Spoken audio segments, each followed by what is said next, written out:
اعوذ باللہ من الشیطان الرجیم بسم اللہ الرحمن الرحیم۔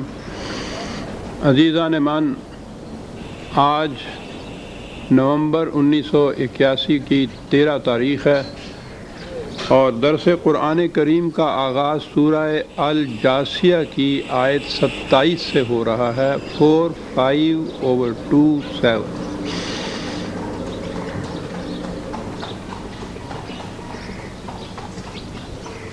آیت کا آغاز ہوتا ہے کہ وَلِلَّهِ مُلْكُ السَّمَاوَاتِ وَالْأَرْضِ وَيَوْمَ تَقُومُ السَّاعَةُ يَوْمَئِذٍ يَخْسَرُ الْمُبْطِلُونَ۔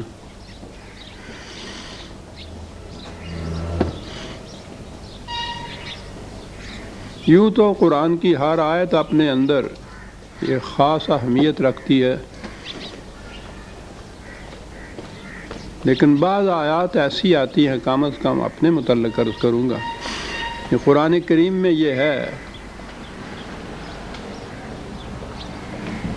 جو لوگ اس کے غوامض پہ غور کرتے تھے،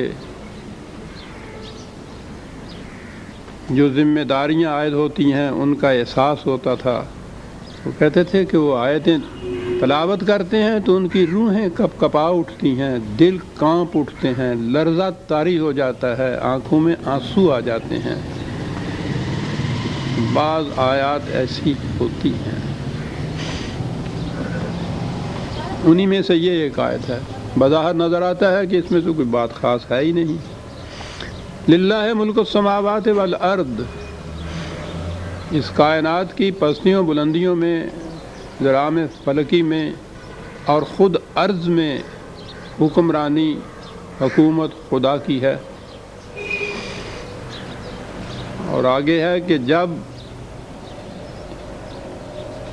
انقلاب کا وقت آئے گا، لفظ ہے مبتلون، تو وہ دیکھیں گے کہ وہ کس قدر تباہی میں ہیں، وہ ان کی تباہی اس وقت ہوگی مبتلون کی۔ یہ کیا چیز ہے؟ سینکڑوں مرتبہ یہ آیات ہم پڑھتے ہیں، اور اس قسم کی آیات تو قرآن کریم میں بڑے بیشتر مقامات پر پھیلی ہوئی ہیں۔ اللہ کے لیے ہے یہ چیز۔ یہ مبتلون کون سے لوگ ہیں؟ مبتلون باطل سے ہے، اور اس کی ایک خصوصیت ہے اس لفظ کی۔ ایک تو کفر ہوتا ہے کہ انکار ہی کیا جائے، ہم مانتے ہی نہیں ہیں۔ ایک چیز ہے کہ ایک چیز کو حق کہہ کے پیش کیا جائے، لیکن جب وہ کسوٹی پہ پرکھی جائے تو وہ باطل نکلے، وہ کھوٹی نکلے۔ ایک چیز کی شکل و صورت تو اسی قسم کی ہو، لیکن اس کے اندر جو مقاصد اور مفاد پوشیدہ ہوتے تھے اس سے وہ خالی ہو جائے، کھوکھلا ہو۔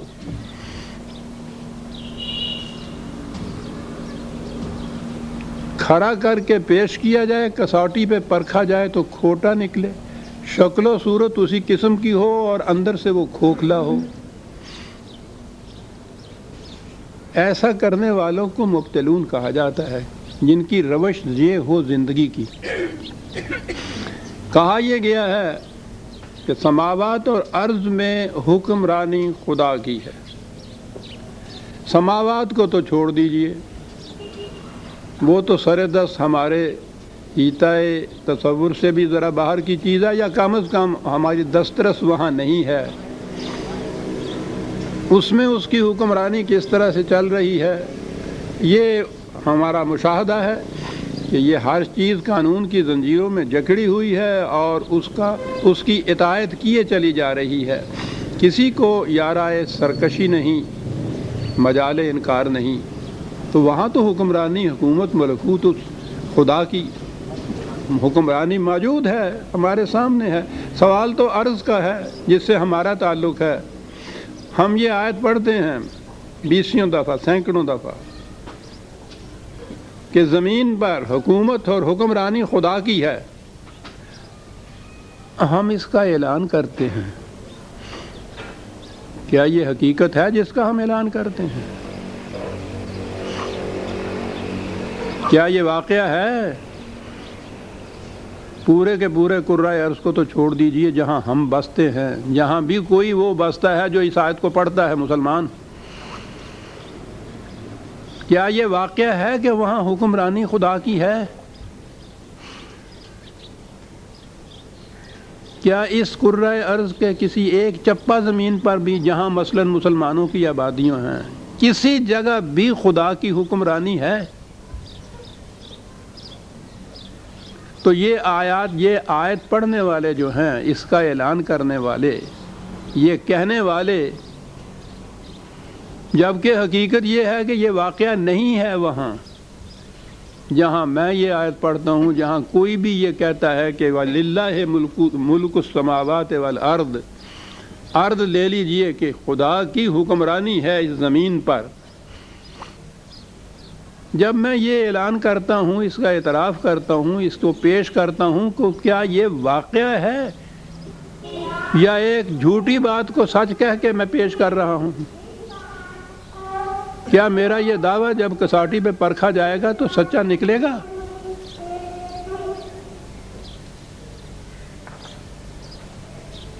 آپ نے غور فرمایا بات کیا ہوئی؟ یہ مبتلون کون ہیں جو دعویٰ یہ کرتے ہیں کہ للہ ملک السماوات والارض، ارض میں حکمرانی خدا کی ہے؟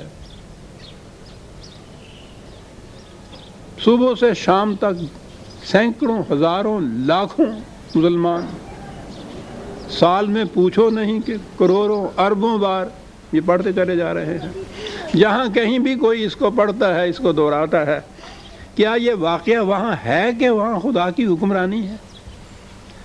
یہ کسی حقیقت کا اقرار، کسی حقیقت کا اعلان کر رہا ہے یا ایک جھوٹ کو سچ کر کے بتا رہا ہے؟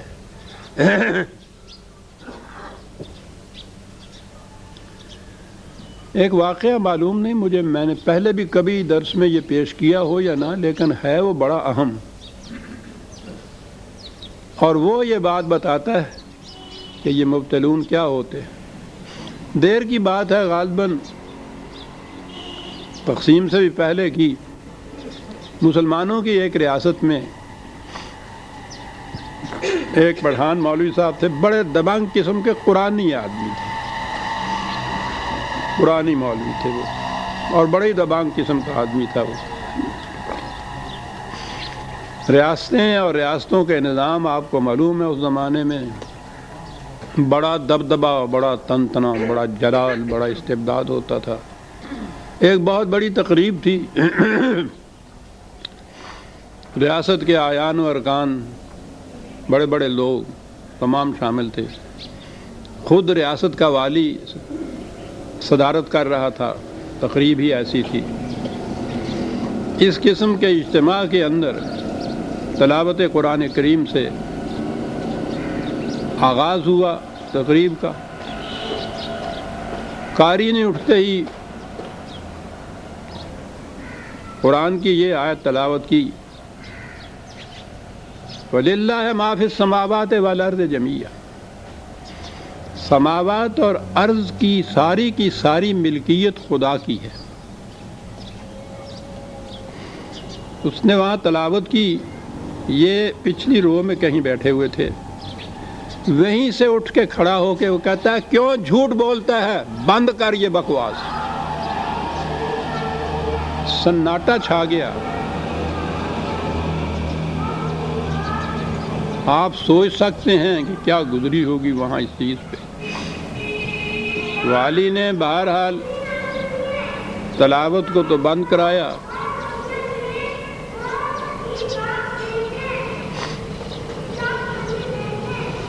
کہا آپ کیا کہہ رہے ہیں، یہ آپ نے سوچا ہے کہ آپ نے یہ کیا کلمہ کہہ دیا کفر کا؟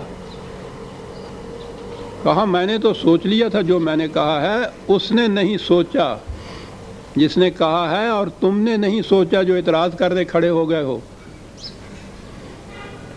کہا اس نے یہ ہے کہ سماوات اور ارض کی ساری ملکیت جو ہے وہ خدا کی ہے۔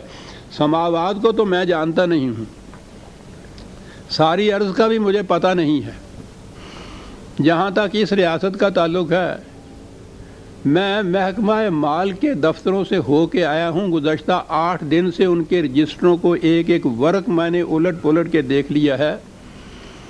ریاست کی زمین کے خانہ ملکیت کے ایک مرلے کے نیچے بھی خدا کا نام نہیں لکھا، سب جگہ تمہارا نام لکھا ہوا ہے۔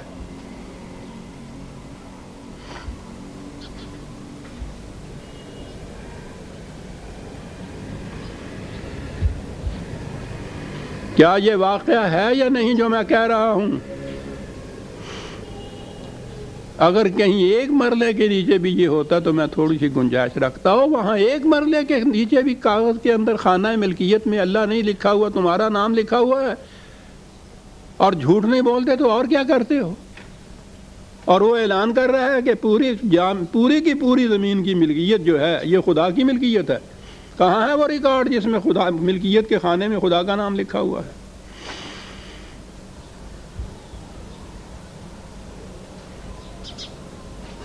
پھر اس کے بعد جو گزری ہوگی اس کو تو چھوڑیے، لیکن آپ نے غور فرمایا کہ قرآن کیا ہے، اور قرآن کی آیات کا اعلان و اعتراف کرنا یہ معنی کیا رکھتا ہے؟ اتنا بڑا جھوٹ جو ہم بولتے ہیں روز،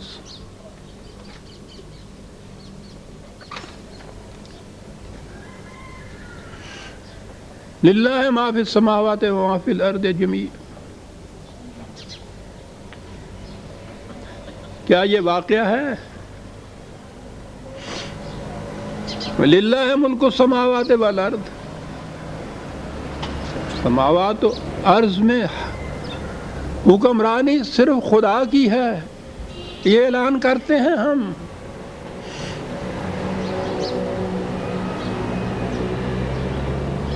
قرآن ہے عزیزان من، یہاں کافر کی بات نہیں کی، وہ تو کھلی بات ہے، وہ مانتا ہی نہیں ہے، ٹھیک ہے۔ یہ مبتلون کا ہے، یہاں ایک جھوٹ ہے جس کو سچا کر کے پیش کر رہے ہیں۔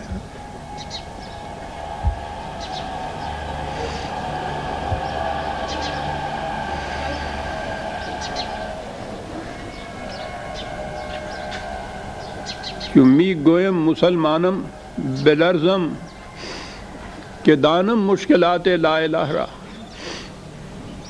جب میں کہتا ہوں مسلمان ہوں تو کانپ اٹھتا ہوں، کیونکہ میں لا الہ کی مشکلات کو جانتا ہوں۔ لا الہ یہ ہے، کوئی صاحب اقتدار نہیں ہے، سماوات کو چھوڑ دیجئے، ارض کو ہی لیجئے، الہ کے معنی صاحب اقتدار ہے، یہی ہے اس کا وَلِلَّهِ مُلْكُ السَّمَاوَاتِ وَالْأَرْضِ۔ ہم مبتلون میں کیسے شامل ہوئے؟ یہ مملکت ہم نے خدا کے نام پہ، اسلام کے نام پہ حاصل کی تھی، پہلے دن سے یہ بات ہوئی۔ پہلے کانسٹیٹیوشن کے پہلا تعارف یا مقدمہ جسے کہتے ہیں پریفیس، اس میں پہلا فقرہ یہ لکھا ہوا تھا The sovereignty in the heavens and the earth belongs to Allah۔ یہی چیز سوورنٹی، بلکہ اقتدار اعلیٰ، حکومت مطلقہ خدا کی ہے۔ قرآن کی آیت ہی نہیں رکھی ہم نے، تو کانسٹیٹیوشن کی پہلی آیت آپ نے، یا پہلا پریفیس کا پہلا فقرہ یہ لکھا وہاں۔ کیا یہ حقیقت تھی جو ہم نے وہاں لکھا؟ اور کیا یہ حقیقت ہوئی اس کے بعد جو ہم نے کہا؟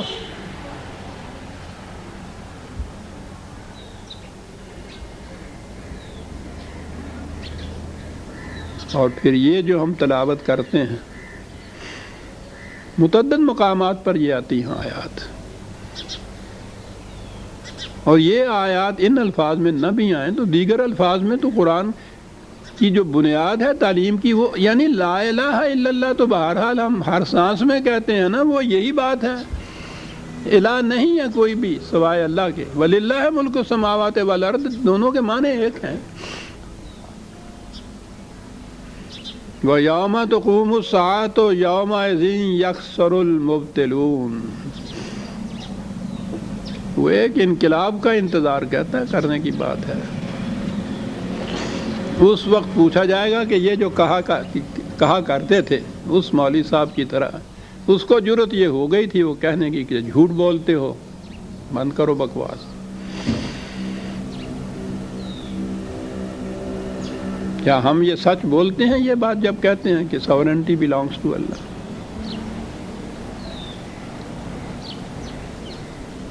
ملک السماوات والارض للہ ملک السماوات والارض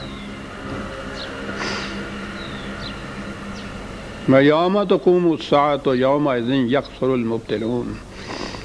وہ یوم ساعت، وہ انقلاب کا زمانہ، کہا آج تو یہ بہت اکڑے پھرتے ہیں، بہت تکبر ہے، اقتدار ہے، حکومت ہے، وَتَرَىٰ كُلَّ أُمَّةٍ جَاثِيَةً۔ اس انقلاب کی گھڑی میں دیکھو گے یہ بڑے بڑے متکبر اور سرکش گھٹنوں کے بال جھکے ہوئے ہوں گے۔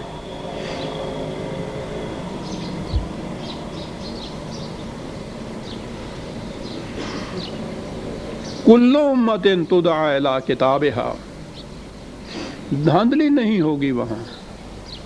اور پھر بڑی چیز یہ قرآن کریم میں آپ دیکھیے، یہ نظام اجتماعی ہے۔ جہنم میں بھی قومیں جاتی ہیں، جنت میں بھی قومیں جاتی ہیں، زمرہ۔ نظام کی بات ہے یہ۔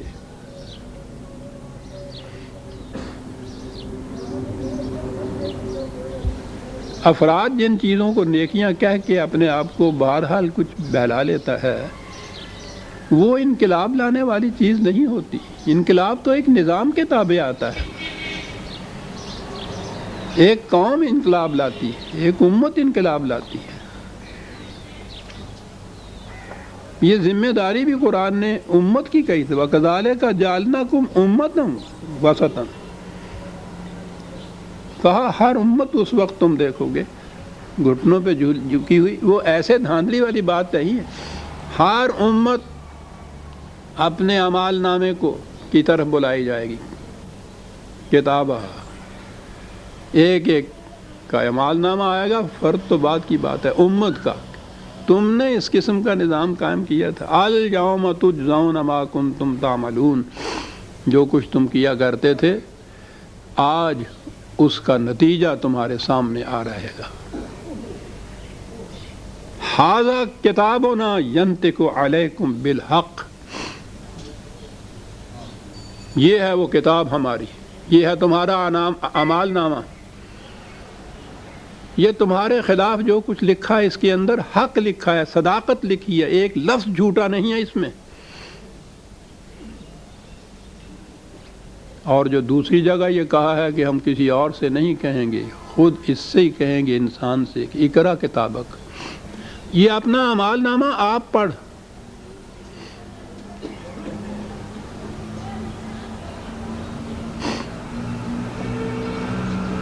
اور اس کے بعد ہے کہ پھر خود اپنے متعلق فیصلہ کر کے تمہیں کیا سزا دی جائے، اس کا فیصلہ بھی خود ہی کر لے۔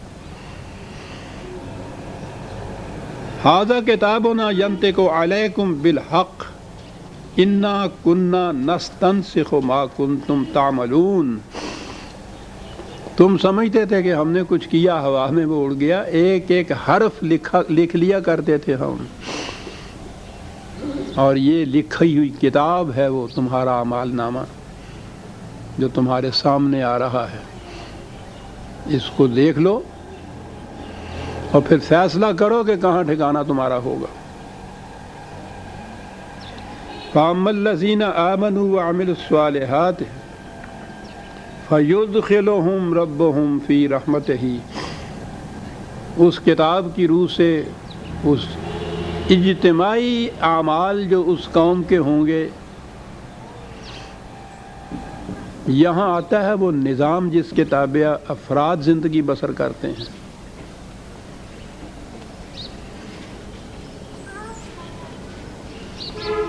کہ وہ جو ان حقائق پر یقین رکھ کے ہوئے ہمارے صلاحیت بخش پروگرام پر عمل پیرا ہوتی تھی قوم، وہ تو اس کا ٹھکانہ، اس کا مقام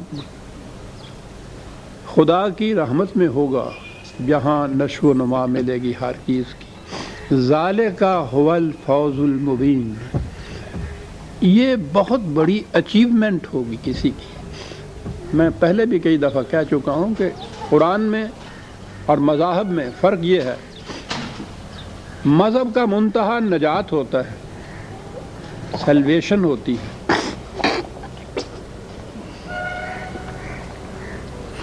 نجات کے معنی ہوتا ہے پہلے کسی مصیبت میں کوئی گرفتار ہو، اس مصیبت سے چھٹکارا مل جائے، اسے نجات کہتے ہیں۔ عذاب میں مبتلا ہو، عذاب سے چھٹکارا مل جائے تو نجات ہے، یعنی پہلے کسی مصیبت میں مبتلا ہو۔ صبح کے وقت اٹھے، اچھے بھلے تھے، تندرست تھے، ٹھیک تھا ٹیمپریچر بھی، درمیان میں بخار ہو گیا، بیماری آ گئی، اس بیماری کا کچھ علاج کیا، شام کو ٹیمپریچر نارمل ہو گیا، تو ہوا کیا یہ سارے دن میں؟ اتنی بڑی تگ و دو کے بعد شام کو آپ ایز یو ور ہو گئے، جیسے صبح تھے، کچھ حاصل نہیں ہوا۔ انگریزی میں کہیے کہ اچیومنٹ نہیں ہوئی کوئی، you haven't achieved any thing.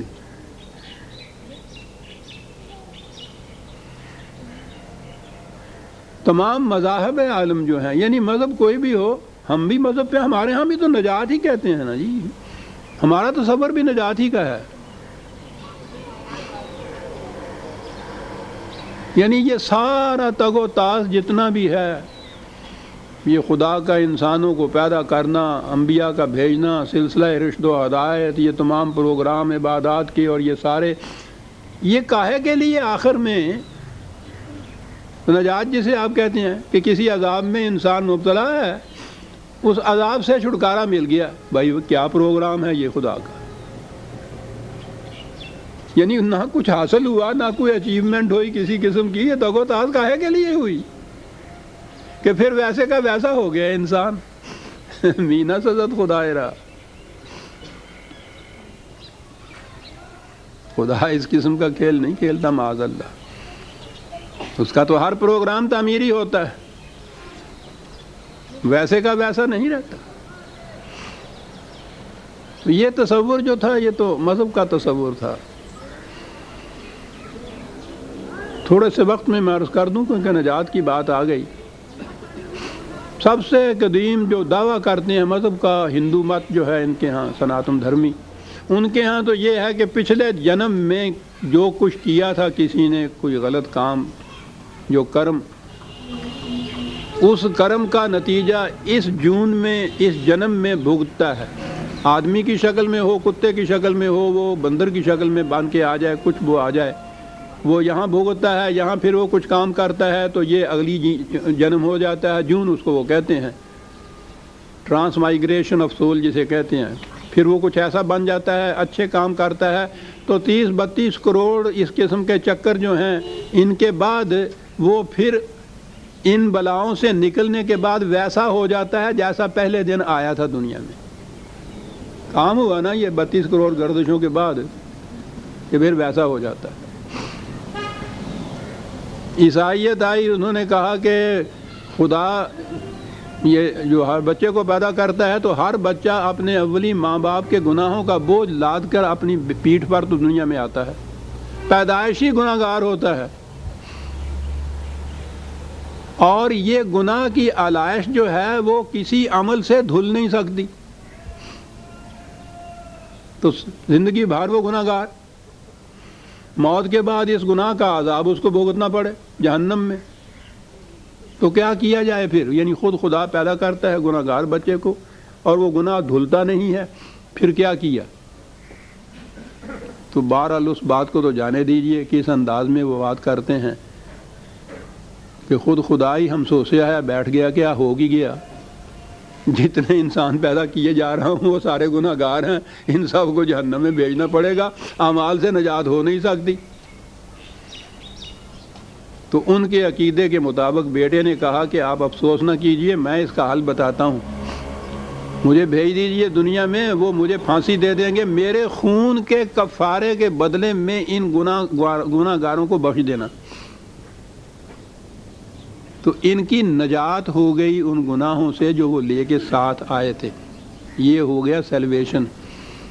پتہ یہ سیلویشن آرمی ہوتی ہے ان کی پادریوں کی, سیلویشن. یہودیوں نے تو پہلے طے کیا تھا کہ وہ جنت تو ہماری ہے, چند دنوں کے لیے ہم نے جہاں کچھ گناہ کیے تھے اس کے لیے ہمیں جہنم میں بھیج دیا جائے گا. وہ جب ہمارے بڑے بزرگ جو ہیں, ٹھیک ہے, ان کو اطلاع ملے گی, وہ آئیں گے, آ کے بہرحال 2-4 دن کی بات ہوگی, اس جہنم سے ہم کو نکال کے نجات دلا دیں گے اس عذاب سے جس میں ہم مبتلا ہوں گے. نجات. پھر ویسے کوئی اچیومنٹ نہیں.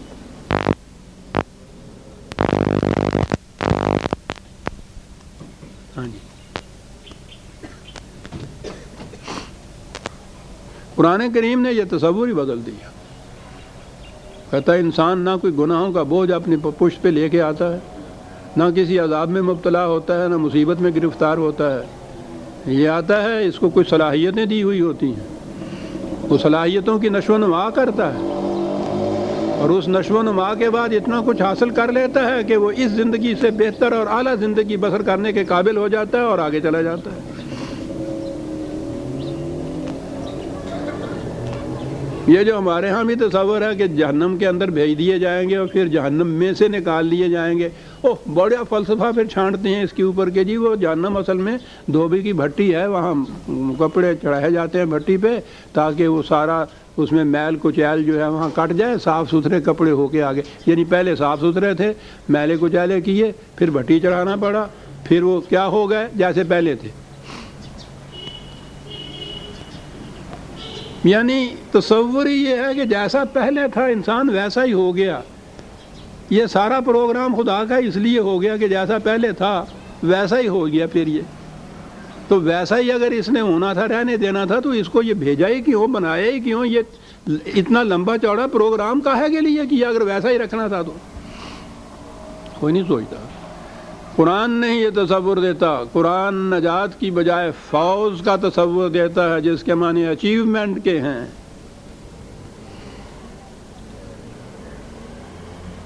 انسان حاصل کرتا ہے کچھ, بنتا ہے کچھ.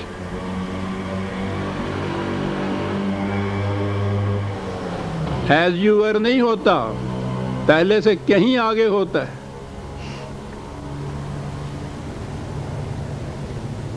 ہر قدم اس کا جو اس پروگرام کے مطابق اٹھتا ہے, اس کے اندر نئی صلاحیتوں برومند ہو جاتی ہیں, قدم آگے بڑھتا ہے, یہ کچھ حاصل کرتا ہے, اچیومنٹ ہوتی ہے.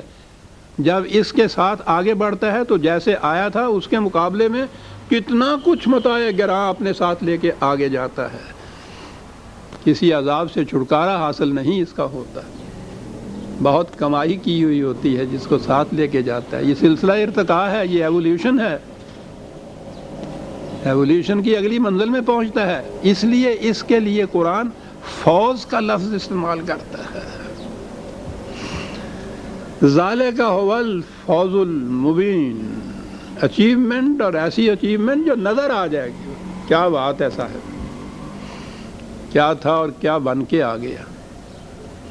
دنیا میں آیا تھا تو وہ میں جو مثال دیا کرتا ہوں کہ کمہار کی وہ مٹی کا تھوبا جسے ہم کہتے تھے تودا وہ تھا. جب اس کے بعد آخر میں یہ آیا ہے تو کہیں بلوری بابخورہ بنا ہوا ہے, کہیں طباق بنا ہوا ہے, کہیں سراہی بنا ہوا ہے, کچھ بنا ہوا ہے نا. یہ انسان یہاں سے کچھ بن کے آگے جاتا ہے, اچیو کرتا ہے. ذالک هو الفوز المبین واما الذین کفروا, اور جنہوں نے اس پروگرام کی صداقت سے انکار کیا تھا یا مبتلون جو تھے وہ تو ان سے بھی بدتر ہیں. ان سے پوچھا جائے گا کہ افلم تکن آیاتی تتلی علیکم, کیا تمہارے سامنے یہ ہمارے قوانین, ہماری آیات یہ پیش نہیں کی جاتی تھیں. قرآن کریم نے ہر مقام پہ یہ کہا ہے کہ ہم ویسے ہی کسی قوم کو تباہ نہیں کر دیتے, پہلے اس قوم تک صحیح پیغام پہنچاتے ہیں. اگنورینس آف لا والی بات وہاں نہیں ہے. ان کے علم میں لایا جاتا ہے کہ یہ صحیح راستہ ہے, یہ غلط راستہ ہے, انہیں پہلے بتایا جاتا ہے. اور اگلی بات یہ ہے کہ وہ قوم انسانیت کی سطح کے اوپر ہونی چاہیے کہ وہ سمجھ بھی سکے کہ ہم اسے کیا کہہ رہے ہیں۔ جب ایسی قوم ہو کہ وہ سمجھنے کی صلاحیت ہو، اس کے اندر سمجھنے کی صلاحیت ہو اور قرآن کا پیغام پہنچ چکا ہو، اور اس کے بعد پھر وہ دیدہ دانستہ اس سے سرکشی برتے، یہ ہے جرم۔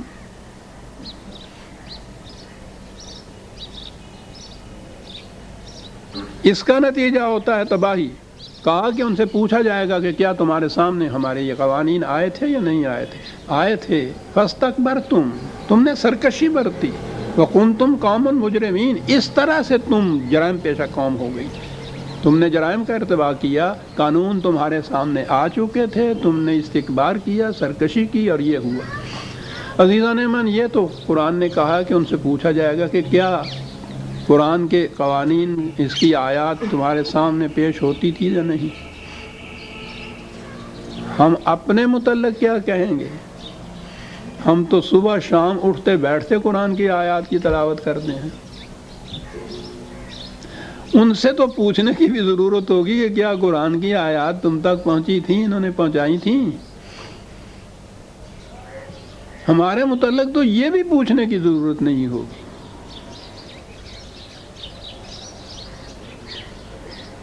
سوچئے کہ کس کیٹیگری میں ہم آتے ہیں۔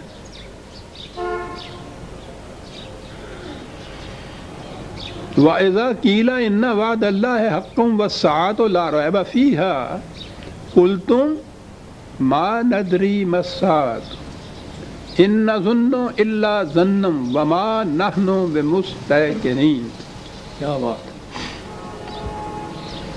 کہا صورت یہ تھی، آپ کو یاد ہے میں بار بار یہ کہتا ہوں، یہ جس قدر بھی یہ جرائم ہوتے ہیں، جس قدر بھی غلط راستے اختیار کیے جاتے ہیں، انسان سمجھتا یہ ہے کہ زندگی اسی دنیا کی زندگی ہے، میں کسی طرح کاریگری سے اس زندگی کو اچھی طرح گزار لوں، کامیاب گزار لوں، مرنے کے بعد پھر آگے کوئی سلسلہ نہیں، بس۔ اس لیے ہر وہ شخص جو یہاں انتظام کر سکتا ہے کہ میں قانون شکنی بھی کروں اور گرفت میں نہ آؤں، یا آؤں تو کسی طرح سے دے دلا کے چھوٹ جاؤں، یا چھوٹی موٹی سزا بھی مل جائے تو بھگت جاؤں، اور وہ مفاد اپنے اکٹھا کرتا جائے، جائز ناجائز، غصب سلب نہب سے، اور اس کے بعد یہ ہو کہ یہ سلسلہ بس یہیں تک ہی ہے، مرنے کے بعد معاملہ ختم ہے، کوئی صورت ہی نہیں کہ آپ جرائم کو روک سکیں یا انسداد جرائم کر سکیں۔ جیسا میں کہا کرتا ہوں، یہ چکر پہ سے لیفٹ کی طرف آپ جاتے اس لیے ہیں کہ آپ کے ذہن میں ہوتا ہے کہ کوئی سپاہی کھڑا دیکھ رہے گا تو چلان ہو جائے گا، اور اگر یہ یقین ہو کہ سپاہی والی بات کچھ نہیں ہے، کچھ نہیں، یہاں کوئی پرواہ نہیں پھر کرے۔ مواخذے کا جو احساس ہے، اس سے جرائم کا انسداد ہوتا ہے، اور اگر بات یہ ہے کہ یہ زندگی اسی زندگی کی ہے تو پھر یہاں تو مواخذہ کو نظر آتا ہے خدا کی طرف سے، وہ تو ہاتھ پکڑتا نہیں، اور یہاں اگر کوئی مواخذہ نہیں ہے اور اگر ہے تو ہم اس سے چھوٹ جاتے ہیں، تو پھر آپ جرائم کا انسداد کسی صورت میں نہیں کر سکتے۔ یہ صرف یہ آخرت کی زندگی کے مواخذے پر احساس ہی نہیں، یقین ہے کہ جو انسان کو جرائم سے باز رکھ سکتا ہے، جرائم کے ارتکاب سے ہی نہیں، قرآن کہتا ہے دل میں بھی پھر وہ خیال نہیں گزرنے دیتا مومن، اس کا بھی اثر ہوتا ہے اس کی زندگی پر۔ ان تبدوا ما فی انفسکم او تخفوہ یحاسبکم باللہ، دل کی گہرائیوں میں وہ بات گزرے یا ظاہر ہو جائے، مواخذہ اس کا ہوگا۔ یہ یقین اگر ہو جائے پھر انسان باز رہتا ہے۔ کہا کہ تم سے کہا جاتا تھا کہ یہ زندگی ہے، یہ مواخذہ ہوگا، تو پہلے تو تم کہتے تھے کہ ہم نہیں جانتے میاں یہ کیا تم کہہ رہے ہو، کہاں کی قیامت، کہاں کا مواخذہ، کہاں تھا۔ اور اگر کبھی یہ بات تھی بھی اور جرت ہم نہیں کر سکتے تھے اس سے انکار کرنے تھے کہ مسلمانوں کے معاشرے میں رہنا ہے، تو زبانی انکار کر دینے سے تو بہرحال فتویٰ لگ جائے گا، بہرحال دوسری دنیا، دوسرے معاشرے والے بھی یہ کہیں گے کہ تم کس قسم کے مسلمان ہو، تم تو مسلمان ہی نہیں رہے، تو کہا اس قسم کا کچھ خیال کبھی آتا بھی تھا، تو لیکن ایمان کی بات یہ ہے کہ ہم یقین نہیں کرتے تھے اس بات پہ۔ عزیزان من، سوچئے اپنے اپنے دل پہ ہاتھ رکھ کے، کیا ہمیں یقین ہے اس بات کا کہ ہمارے دل میں گزرنے والے خیالات کا بھی مواخذہ ہوگا؟ یقین یہ جو ہے کہ ہاں ہم بھی مانتے ہیں، ٹھیک ہے جی مرنے کے بعد قیامت، تو وہ زبان سے کچھ بات کہتے ہیں نا، وہی نظنو کہ ہاں ٹھیک ہے، بس ایک خیال تھا، وہ آتا تھا، ہمیں بھی آتا تھا، لیکن یقین نہیں تھا ہم کو اس بات کا۔ یہ ہماری سرگزشت بیان ہو رہی ہے۔ یہ جو آج اتنی کوششیں ہو رہی ہیں، یہی نہیں پورے عالم اسلام میں مسلمانوں کے تمام ممالک کے اندر اصلاح احوال کی، انسداد جرائم کی، معاشرہ کی بہتری، اور کچھ ہوتا نہیں۔ اس کی وجہ کیا ہے؟ یہ بنیاد نہیں ہے ہمارے ہاں، یہ یقین جو ہے مواخذے کا، اپنے ہر عمل اور خیال کے مواخذے کا یقین نہیں ہے۔ زبان سے زیادہ الفاظ دہرائے جاتے ہیں، خیال والی بات جو ہے قرآن نے کہا یقین نہیں ہے۔ اس کی وجہ یہ ہے، تو ٹھیک ہے تمہیں یقین ہو یا نہ ہو، یہ تو واقعہ ہے، ہو کے رہا۔ وَبَدَأَ لَهُمْ سَيِّئَاتُ مَا عَمِلُوا وَحَاقَ بِهِم مَّا كَانُوا بِهِ يَسْتَهْزِئُونَ۔ کیا لفظ ہیں قرآن کے ساتھ، بَدَأَ لَهُمْ،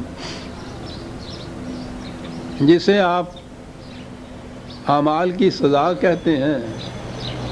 وہ کہتے ہیں وہ کوئی الگ عمل اور الگ اس کی سزا نہیں ہوتی، وہ تو سزا اس عمل کے اندر ہوتی ہے، ہلاکت سینکھیے کے اندر موجود ہوتی ہے۔ آپ سینکھیا پھانک لیتے ہیں تو کوئی تارا مسیح آپ کو پھانسی پہ نہیں چڑھاتا، وہ ہے خارج سے سزا ملی ہوئی۔ یہ تو اس کے اندر پھانسی موجود تھی جو آپ نے پھانک لی۔ ہوا کیا؟ جب پھانک رہے تھے تو تمہیں وہ پھانسی نظر نہیں آ رہی تھی،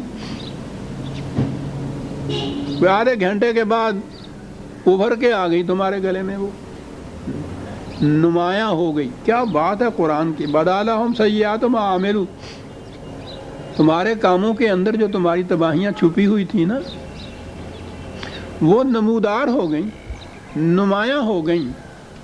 بس یہ ہے جسے کہتے ہیں مواخذہ آخرت کا، یہاں وہ نمایاں نہیں ہوتی، وہ وہاں جا کے نمایاں ہو گئیں۔ وَحَاقَ بِهِم مَّا كَانُوا بِهِ يَسْتَهْزِئُونَ، اور وہ جو تم مذاق اڑایا کرتے تھے نا، اس تباہی نے گھیر لیا تمہیں۔ وَقِيلَ الْيَوْمَ نَنسَاكُمْ كَمَا نَسِيتُمْ لِقَاءَ يَوْمِكُمْ هَٰذَا، اور پھر اس وقت تم سے یہ بات کہی جائے گی کہ جس طرح تم نے اس مواخذے کو،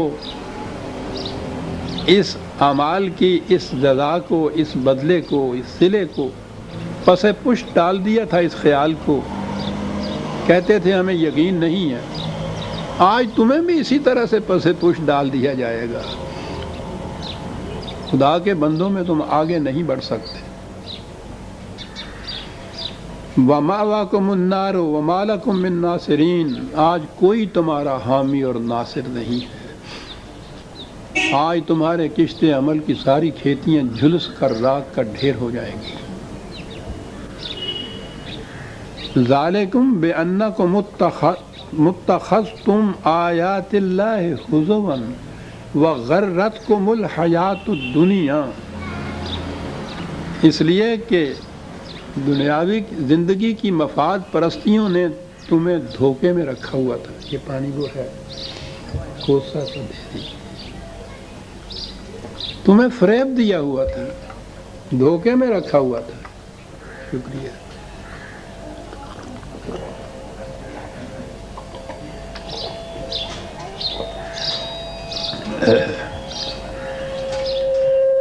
یہ وجہ تھی کہ تم اتنی بڑی صداقتوں کو کہ ایسا ہو کے رہے گا، سیریسلی نہیں لیا کرتے تھے،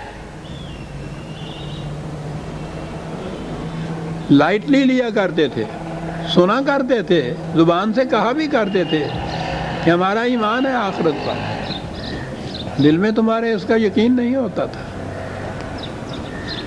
فَالْيَوْمَ لَا يُخْرَجُونَ مِنْهَا وَلَا هُمْ يُسْتَعْتَبُونَ، اب نہ تو یہاں کسی طرح سے بھی ناک رگڑنے سے کوئی فائدہ ہوگا۔ قرآن نے کہا ہے کہ جسے توبہ کہا کرتے ہیں، کہا جاتا ہے، اس کے معنی ہوتا ہے ایسے وقت میں اعتراف کرنا اپنی غلطی کا کہ جس کے ازالے کے لیے تمہیں اس کے بعد وقت اور مہلت اور فرصت میسر ہو، اس کا ازالہ کر سکو تم، اسے توبہ کہتے ہیں۔ یا اللہ میری توبہ سے توبہ نہیں مراد ہوتی، نہ ہی وہ غلطی معاف ہوتی ہے، وہ تو اس کا ازالہ کرنا ہوتا ہے۔ آپ نے جو نقصان ہو گیا تھا اس نقصان کا پورا کرنا ہوتا ہے۔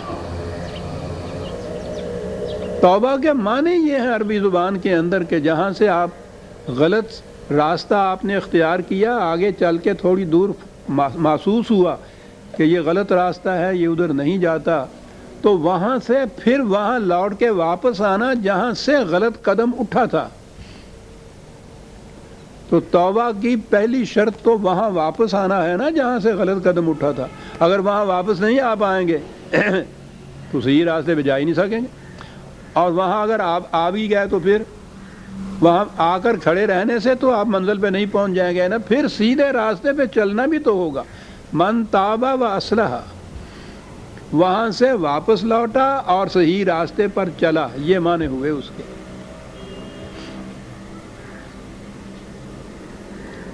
تو گویا یہ تو اس وقت کی بات ہے نا، احساس اپنے جرم کا، اپنی غلطی کا، جب ابھی مہلت ہو اس بات کی کہ اس کے ازالہ کر لیا جائے اس کے نقصان کا، اور اگر وقت وہ آ گیا ہے کہ جس میں ازالہ کرنے کے لیے اب وقت اور فرصت ہی نہیں ہے، جو قرآن کہتا ہے کہ موت سامنے آ کے کھڑی ہو اور اس وقت پھر کہو گے یا اللہ میری توبہ، تو فائدہ کیا ہے اس کا؟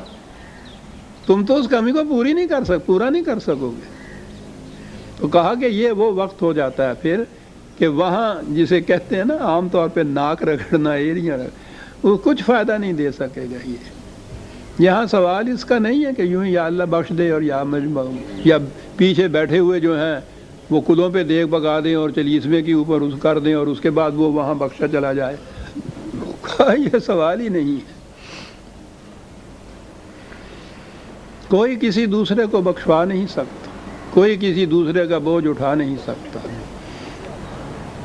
اور جو اس کے ازالے کا وقت باقی نہ رہے تو اس کے توبہ اس کے معنی نہیں ہوتے صاحب۔ وہ تو اسی زندگی میں جب ابھی وقت ہے اپنی اس صاحب کا، غلطی کا احساس کرے، اس جرم کا، پھر اس کا ازالہ کرے، اس کے بعد پھر قدم ایسا اٹھائے کہ اور زیادہ بہتری کی چیزیں کمائے۔ یہ ہے پروگرام جو قرآن کا ہے۔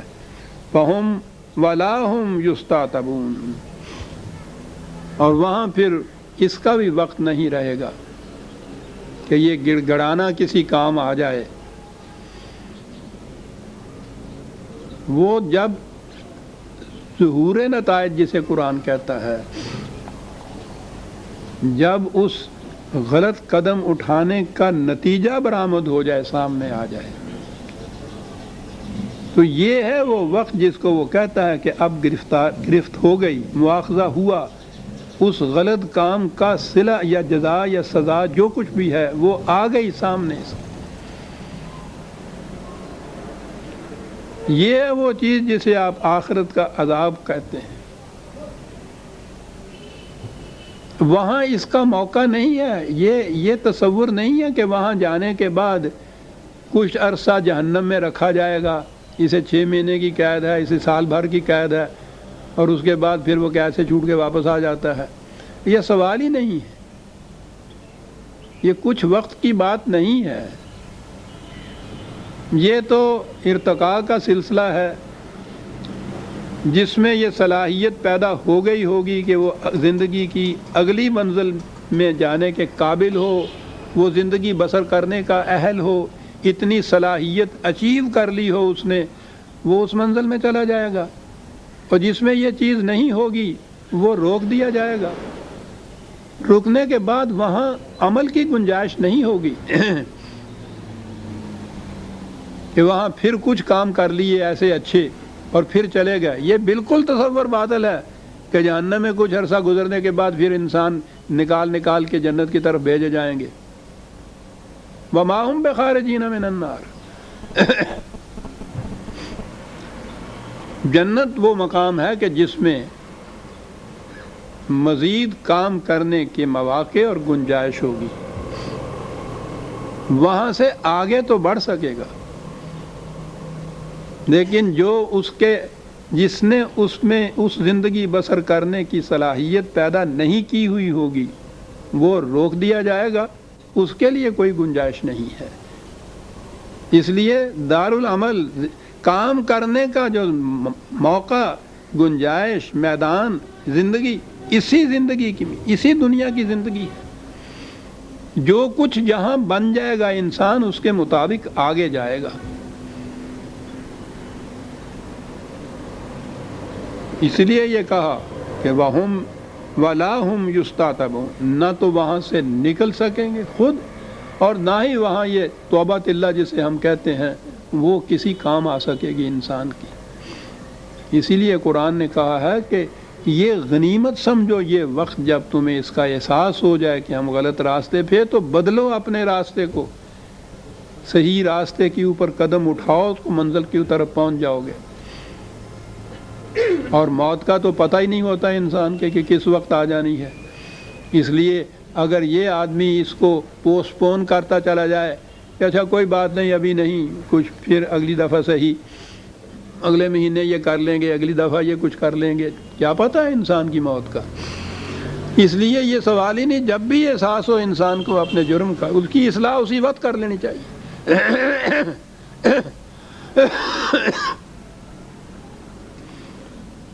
اور آخری آیت آ گئی۔ میں نے کہا ہے نا کہ قرآن کریم کا انداز یہ ہے کہ وہ سورت کی آخری آیت میں سم اپ کر دیتا ہے، نچوڑ کے وہ اپنا لے آتا ہے ساری تعلیم کا ماخذ۔ کہا تھا للہ ملک السماوات والارض، ارض و سماوات میں حکمرانی جو ہے وہ خدا ہی کی حکمرانی ہے۔ تم باطل کے دعوے کرتے ہو، حکمرانیاں انسانوں کی ہوتی ہیں، آیتیں خدا کی، قرآن کی آیتیں پڑھتے ہو کہ للہ ملک السماوات والارض۔ اس نے کہا یہ بات نہیں ہے۔ یہ سارا پروسیس، یہ سارا پروگریس جو پروسیجر جو ہو رہا ہے یہاں، پروگرام جتنا ہو رہا ہے، وہ اس لیے ہے، قرآن سے یہی بات سمجھ میں آتی ہے کہ آہستہ آہستہ آخر الامر یہاں کی انسانیت، یا کوئی ایک قوم تو نہیں بلکہ وہ تو قرآن انسانیت کو کہتا ہے کہ آہستہ آہستہ ان تجارب کے بعد انسانیت خود اس قابل ہو جائے گی کہ وہ یہاں خدا کی حکومت کو قائم کرے۔ اور اس حکومت کے معنی کیا ہوں گے؟ ہر فرد کی پرورش کا سامان مہیا کرنا۔ وہ حکومت حاکم کے احکام ماننے کی بات نہیں ہوگی، اس کا جذبہ حکمرانی جو ہے اس کی تسکین سے مراد نہیں ہے، خدا کو تو اس کی ضرورت ہی نہیں ہے۔ حکومت کے معنی ہوں گے خدا کے اقتدار اعلیٰ کے معنی ہوں گے کہ یہ جتنے ذرائع پیداوار ہیں اس کے اوپر اس کا کنٹرول ہو، یعنی اس نظام کا کنٹرول ہو جو خدا کے نام پہ قائم کیا جائے، اور کنٹرول اس لیے ہو کہ وہ ربوبیت کا سامان بہم پہنچائے تمام نوع انسانی کو، ہر فرد کو۔ یہ ہے جی ملخص قرآن کی تعلیم کا، اور آخری آیت میں ہم اسی کے اوپر آ گئے۔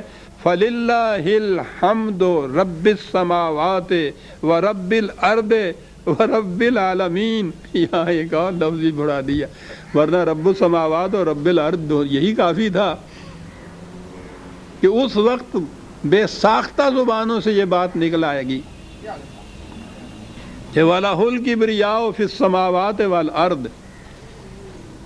خدا کی حکمرانی، کبریائی، وہ اقتدار اعلیٰ، اس وقت اقتدار اعلیٰ آسمانوں میں تو آج بھی ہے، ارض کے اوپر خدا کی کبریائی کا وہ دور آئے گا، وہ دور ہوگا وَهُوَ الْعَزِيزُ الْحَكِيمُ، قوت بھی اس کے ہاتھ میں ہے، اور وہ دھاندلی کی اور استبداد کی، ڈکٹیٹرشپ کی قوت نہیں ہے، بڑی حکمت کی قوت ہے۔ کاہے کے لیے ہے؟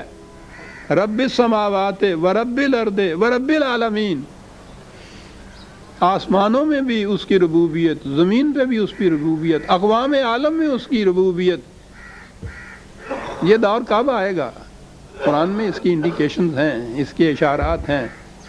ایک اشارہ تو ابھی سامنے آ جاتا ہے ہمارے، کہتا اس دور میں یوم یقوم الناس لرب العالمین 83/6، یہ وہ دور ہے کہ جس میں پوری انسانیت ربوبیت عالمینی کے لیے اٹھ کے کھڑی ہو جائے گی۔ یوں ہوگی ربوبیت عالمینی، پھر کسی جور و استبداد کے مالک زبردست کے ہاتھ میں کنٹرول نہیں ہوگا۔ یقوم الناس، پوری انسانیت، یوم یقوم الناس لرب العالمین، خدا کی ربوبیت عالمینی کو عملاً نافذ کرنے کے لیے پوری انسانیت اٹھ کے کھڑی ہو جائے گی۔ یہ وہ دور ہوگا کہ جس میں کبریائی سماوات و عرض میں بھی خدا کی ہوگی۔ یہ وہ دور ہوگا جہاں سماوات اور عرض اور عالمین میں ربوبیت کبریٰ جو ہے خدا کی محسوس شکل میں دنیا کے سامنے آئے گی، اور ہر ایک کے زبان پہ ہوگا کہ الحمدللہ۔ یہ ہے وہ یوم الدین جسے قرآن نے کہا ہے نا، مالک یوم الدین۔ یہ ہے خدا کی کبریائی۔ یوم الدین کے متعلق بھی اسی سے پہلے میرا خیال ہے 82 میں ہے۔ ہم روز نماز میں یہ سورہ فاتحہ پڑھتے ہیں، ویسے بھی پڑھتے ہیں مالک یوم الدین، مالک یوم الدین۔ وہ کہتا ہے ما ادراک ما یوم الدین، خود قرآن کہتا ہے، کیوں کہتے رہتے ہو روز؟ کبھی کھڑے ہو کہ تم نے سوچا بھی ہے کہ یہ یوم الدین جسے تم کہتے ہو، وہ دور جس میں دین خداوندی عملاً نافذ ہوگا، کبھی سوچا ہے وہ کیا ہے؟ کیا ہوگا اس میں؟ ثم ما ادراک ما یوم الدین، اہمیت کا تقاضا یہ ہے۔ پھر دوبارہ کہا ٹھہرو، کھڑے ہو جاؤ، سوچو تو صحیح کیا ہے، اور تمہیں کون بتائے گا؟ تمہیں صرف خدا بتائے گا۔ ہم بتاتے ہیں،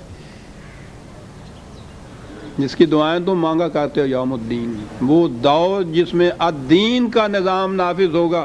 عزیزان من سنیے کہ وہ دور، اس کی خصوصیت کبریٰ، یوم لا تملک نفس لنفس شیئا والامر یومئذ للہ، اس دور میں کسی انسان کا کسی دوسرے انسان پہ کوئی دباؤ نہیں ہوگا، حکم صرف خدا کا ہوگا۔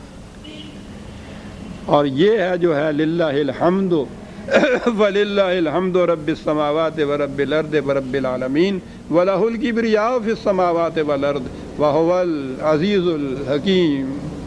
سورہ الجاثیہ عزیزان من اس آیت پہ ختم ہو جاتی ہے۔ آئندہ درس میں ہم سورہ الاحقاف 46ویں سورت سے شروع کریں گے۔ ربنا تقبل منا ہاں جی